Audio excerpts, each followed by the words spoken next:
Hello friends, good morning. আমি কালকে বানিয়েছিলাম মোমো, চিকেন মোমো, ভেজ মোমো, দু রকমই। এই মোমো মেকারটা আমি কিনে রেখেছিলাম প্রায় 8-10 দিন আগে। তখন থেকে ভাবছি মোমো বানাবো, সে আর বানানো হচ্ছে না। যাকে কালকে মকা লেগেছে, রবিবার ছিল, সবাই ছিল বাড়িতে। সন্ধেবেলা প্রচণ্ড জমিয়ে ঠান্ডা, তার সঙ্গে গরম গরম মোমো, ঝাল ঝাল সস দিয়ে কেমন লাগবে বলো? তো সকালে কিছুটা প্রিপারেশন করে রেখেছিলাম, চিকেনের স্যুপটা খানিকটা রেডি করে রেখেছিলাম, আর পুরটাও রেডি করে রেখেছিলাম। এছাড়া ভেজ মোমোতে সেরকম কিছু না, কর্ন, গাজর, ক্যাপসিকাম এইগুলো দিয়েছিলাম। দিয়ে তারপরে যথারীতি মোমোগুলোর ফিলিংটা রেডি করে পাতলা করে ময়দাটা বেলে রেখেছিলাম, তার মধ্যে পুর ভরে এরকম মোমোর ফিলিং করেছিলাম। আগেও মোমো করেছি, কিন্তু মোমো মেকারে তো করিনি, তাই ভাবছিলাম কেমন হবে।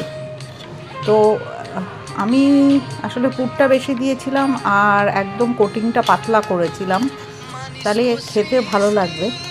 আর তারপরে এই প্রথমে ভেজ মোমোটা নামিয়ে নিলাম। তো ভেজ মোমোটা সেকেন্ডটাকে, আর একদম ওপরে দিয়েছিলাম চিকেন মোমোটা, আর নিচে ছিল চিকেনের যেটা স্যুপটা। তো মোমো কিন্তু খেতে ভালোই হয়েছিল, আমার কিন্তু খারাপ লাগেনি। আর আমার মেয়েরও খুব খুশি মোমো খেয়ে, অতএব আমি সাকসেসফুল।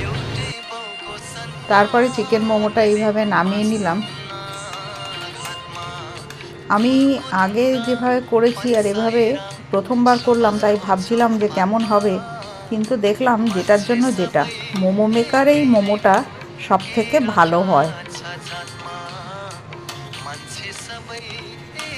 এই মোমো মেকারটা আমার নিয়েছিল 500 টাকা, জানি না বেশি নিয়েছে নাকি। আর এই একটা বাটির মধ্যে 7 পিস করে মোমো ধরে। তো শুধু মোমো না, আমি ভাবছি এবার শীতে এর মধ্যে পুলিগুলো এর উপরে, ভাপা পিঠে এর ওপরই চেষ্টা করব।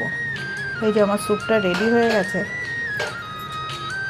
তারপরে এই সসটা, আর আলাদা করে সস বানাইনি, এই tomato sauce, hot and sour যেটা, সেটার সঙ্গে আমরা খেয়েছিলাম। তো আমাদের কিন্তু বেশ ভালো লেগেছিল।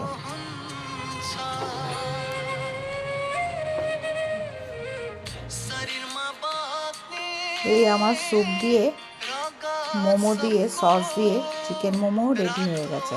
কেমন লাগলো জানিও ভিডিওটা। ভালো থেকো সকলে, ভালো রেখো।